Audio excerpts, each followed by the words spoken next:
अब हम चलते हैं आगे। अब हम बात करेंगे यहां पर जो मॉडर्न पीरियोडिक टेबल है बेसिकली वो एटॉमिक नंबर के बिहाफ पे ली गई, वो कैसे आया? जबकि दिमित्री मेंडलीव ने एटॉमिक मास को अपना हथियार बनाया था। एटॉमिक मास को दिमित्री मेंडलीव ने हथियार बनाया था। एटॉमिक मास के हिसाब से उसने अरेंज किया था। सबसे हल्के वाले को उसने पहले रखा था, फिर भारी वाले को रखा था। आपके स्कूल में भी अटेंडेंस रजिस्टर में एंट्री कैसे होती है? ए नाम वाला पहले आता है, फिर बी नाम वाला, फिर सी नाम वाला आता है ना? आपको प्रेयर में कैसे बिठाया जाता है? सबसे चिंटू मिंटू छोटे छोटों को आगे बिठाया जाता है, जो लंबे लंबे हैं हाथी के जैसे, अमिताभ बच्चन के जैसे, उनको पीछे बिठाया जाता है। सिस्टम बनाना जरूरी है। तो सेम सिस्टम यहां पर भी सेट किया गया। अब एटॉमिक मास के हिसाब से दिमित्री मेंडलीव ने लिया था, लेकिन बाद में जो मोजले था, मोजले ने क्या किया, बोला कि मास के हिसाब से नहीं हो सकता, एटॉमिक नंबर बांटने पड़ेंगे। और मैं आपको बता देता हूं कि atomic number is a kind of roll number. आपकी क्लास में आपको रोल नंबर दिए जाते हैं, बोले roll number 1, roll number 2, roll number 3, ऐसे ही एलिमेंट को एटॉमिक नंबर दिए गए।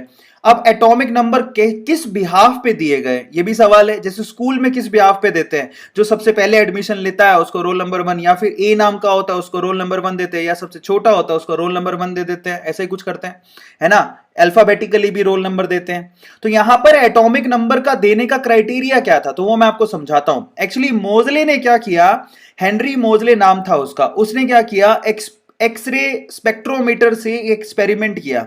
एक्सरे स्पेक्ट्रोमीटर से उसने एक एक्सपेरिमेंट किया। उसने क्या किया, हर एक एलिमेंट को वो लेता था और उस पे कोई ना कोई इलेक्ट्रोमैग्नेटिक वेव को वो टकराता था, जिससे एक अलग एक्सरे बाहर निकलती थी। और उस एक्सरे की वो क्या करता था, उस एक्सरे की वेवलेंथ को वो कैलकुलेट करता था। ध्यान से समझना, वेवलेंथ से आप वेव नंबर आसानी से निकाल सकते हो। तो बेसिकली इस तरह से उसने सारी जितने भी एलिमेंट थे, अलग अलग एलिमेंट के रिस्पेक्टिव एक्सरे को निकाला, उस एक्सरे की वेवलेंथ को कैलकुलेट किया। और अपन पढ़ चुके हैं एटॉमिक स्ट्रक्चर के अंदर की वेवलेंथ पता होता है, वेव नंबर भी निकाल सकते हो। तो उसने ये पाया बेसिकली। और ऐसे करके क्या हुआ, मान लो कि किसी की जो वेवलेंथ है वो आई 100, किसी की वेवलेंथ आई 101, किसी की वेवलेंथ आई 102, किसी की वेवलेंथ आई 104। तो वेवलेंथ के हिसाब से जो एक्सरे की वेवलेंथ आई उसके हिसाब से उसने क्या किया, सबको अरेंज कर दिया। समझ में आया? और उसने ये पाया कि जो वेव नंबर का अंडर रूट होता है, और जो उसने सबको अरेंज किया था वो एक स्ट्रेट लाइन था। इसके बिहाफ पे, मतलब समझो, हीलियम, अच्छा हाइड्रोजन यहां पर आ रहा है तो हीलियम के रिस्पेक्ट में ये ग्राफ यहां पर है, लिथियम के रिस्पेक्ट में ग्राफ यहां पर है, बरीलियम के रिस्पेक्ट में ग्राफ यहां पर है, बोरॉन के रिस्पेक्ट में पॉइंट ये है। इस तरह से आगे बढ़ता गया और वो एक स्ट्रेट लाइन आ रही थी, जो एक बहुत बड़ा सक्सेस बना। और बाद में उसको ये क्लैरिटी आ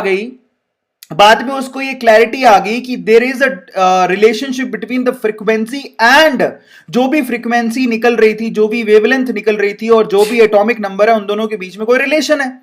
फाइनली उसने क्या किया, सबको सबको उसने हर एक एलिमेंट को एटॉमिक नंबर बांट दिया। समझ में आ गया? इस तरह से एटॉमिक नंबर के बिहाफ पे बोला कि अब जो पीरियोडिक टेबल बनेगी वो एटॉमिक नंबर के बिहाफ पे बनेगी। समझ में आ गया? और उसने इस चीज के लिए किसको रेफरेंस लिया था, हर एक एलिमेंट की एक्स रे जो निकल रही थी उसकी जो भी वेवलेंथ थी उससे वो फ्रीक्वेंसी मेजर करता था। उस फ्रीक्वेंसी को उसने रेफरेंस लिया था। जो ग्राफ रिप्रेजेंट किया था वो under the root frequency by atomic number था। पहले मैंने फ्रीक्वेंसी की जगह वेव नंबर बोल दिया था, दैट इज फ्रीक्वेंसी। आप लोग याद रखिए कि वाई एक्सिस पर फ्रीक्वेंसी की रूट है और एक्स एक्सिस पे हम लोग एटॉमिक नंबर लेते हैं। तो